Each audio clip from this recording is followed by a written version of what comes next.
Hey guys, welcome back. We are going to be talking about Article 9 of the tentative agreement with JetBlue and TWU. My name is Wesley Cornwell. I'm an in-flight crew member as well as a law student. As I mentioned, we're going to be talking about Article 9, which is bidding. We're going to go through this paragraph by paragraph like we've been going and using the same rating system. So just as a reminder, if you have not watched a video yet, please watch the intro video. It explains the rating system that I'm using, but I'll also explain why I rate them as I go through them. So with that, let's dive in. Article 9, paragraph A, the bid calendar. If you look at it, there's really not much of a change. So I rated this neutral to gain-ish. What does it mean? Well, 48 hours after bidding closes is when they have to publish the awards. Now, at first glance, that looks great, right? Sweet, we're going to get results within 48 hours, 2 days. But the note that is directly below the chart allows the company to delay the posting of bids beyond the time frame for any reason and then adjust the rest of the schedule accordingly. So really, it's neutral. It's kind of like a target. It's like a, hey, get them to me within 2 days when you can. It's just not that strong. There's 48 hours to pick up trips before the general first come, first serve window opens. It's kind of a gain-ish. It's a gainish because it allows more people to pick up, but it also limits some people to I mean, it's interesting. But to me, the big gain is it alleviates the long processing times that currently happen when open time is opened initially. So it basically opens the 48-hour first come, first serve window, and then it closes 2 days later. So it opens on the 13th. So it's open the 13th, the 14th, closes the 15th, and then processes 16th and 17th, and then everything else opens on the 18th. So it kind of opens, shuts down for processing, and then we go back to normal. So it should help alleviate that. Otherwise, I'm not entirely sure why they added another window in there. We'll see. Paragraph B, the bid periods, same schedule you currently use, so it's neutral. Paragraph C, timeline exceptions. Neutral. It allows the company to delay the opening of bidding process due to technical issues.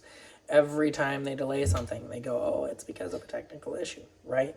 So no change there. If the company needs to reduce the bid divisor after opening the bidding, they must inform us. And the scheduling committee can request an additional 24 hours to allow bidding. No real change. It's pretty neutral.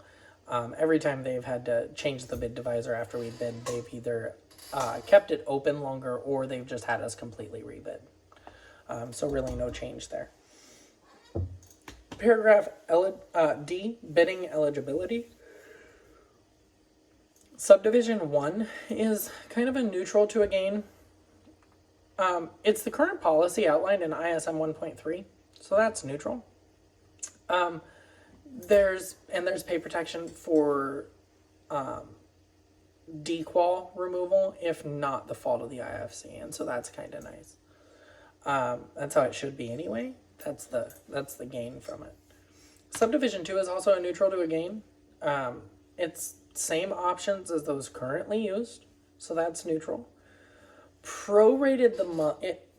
This portion prorated the month to allow for partial pickup of credit hours, and it just put it all in writing. And so if you're coming in the middle of the month, then you only have to fly a half a schedule, right? That's nice. That's a gain. And then our reserve added if trips picked up cannot satisfy the required credit hours. That's what we currently have. That's how a lot of like hybrid RLLs are built.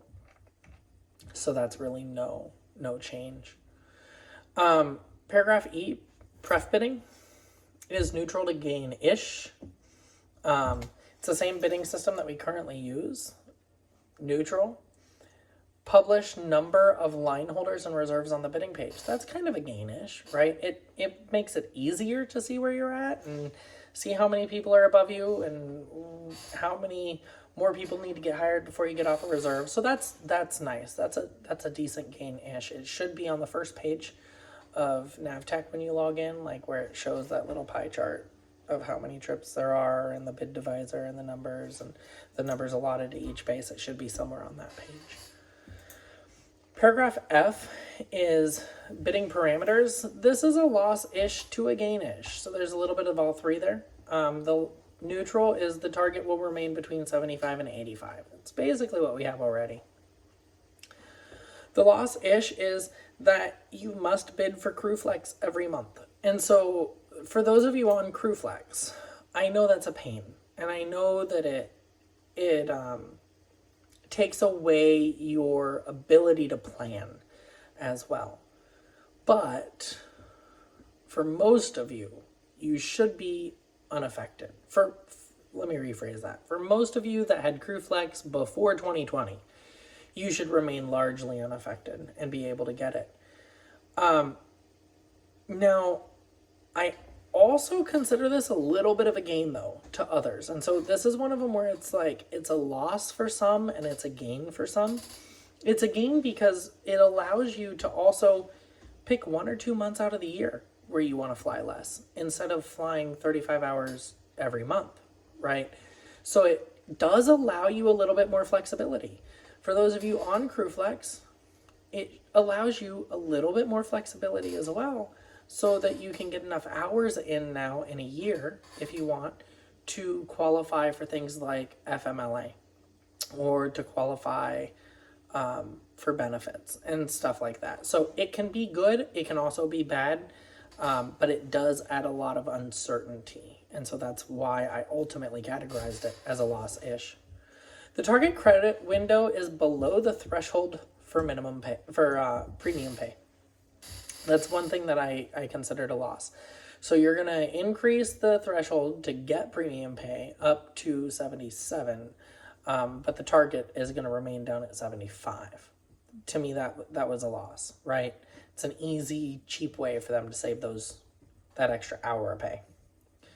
The bid divisor can be adjusted during the award process to fix an unsatisfactory result. And then there's no explanation as to what an unsatisfactory result is. Okay? CrewFlex can be as low as 7% of the total lines scheduled per base. Now, in one of the union calls, they mentioned that seemed to be about the average number of people that were on CrewFlex in the base, if you look at it throughout the year. I have no reason to doubt that. But when you first look at it, that number does look kind of low. And I have no way of verifying those averages and those numbers. But it's a minimum number. It's not a maximum number.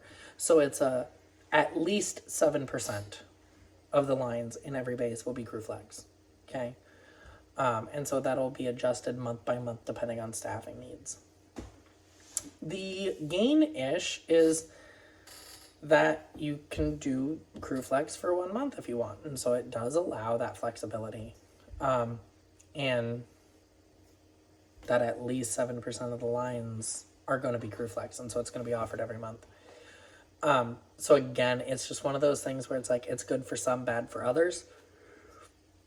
Something you have to do an individual analysis of and then kind of go from there.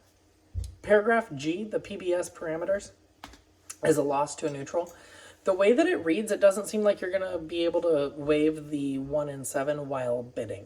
That's an issue, especially for people that want to stack trips. It does seem like people that stack trips are getting hit the hardest. And what that translates to is commuters are getting hit the hardest here.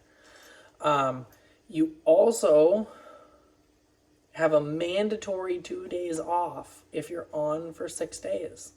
That's a huge hit to productivity. Now, you can waive this through some additional steps, but it's a lot more work to waive it. And then the neutral portion is same number of minimum days off for line holder and reserve that we currently have. And you have the ability to waive no same day. So you can have a pairing that ends in the morning and another one that starts at night, or a back-to-back pairing situation. Paragraph H is the preferential bidding system, the PBS, Navtech PBS. Neutral to gain-ish. It's neutral because we already use Navtech PBS, and the company already pays for the system. We don't. It's a gain-ish because it creates a committee to evaluate the PBS system quarterly. So there's going to be a committee that actually evaluates the effectiveness of the system and the quirks of the system and see if it's working or not. And then paragraph I, the individual bid award dispute, is neutral. You fill out that bidding ticket. Someone emails you back and tells you why you're wrong and the company's right. And it's the same as the current policy. So there's really no change there. And that is the end of Article 9, bidding. Thanks again for joining. Don't forget to check out our new company, www.evaloncare.com. It's up top. Don't forget to like and subscribe so you get notified when we post new videos. Thanks for sticking with me and sticking it out. See you in the next one.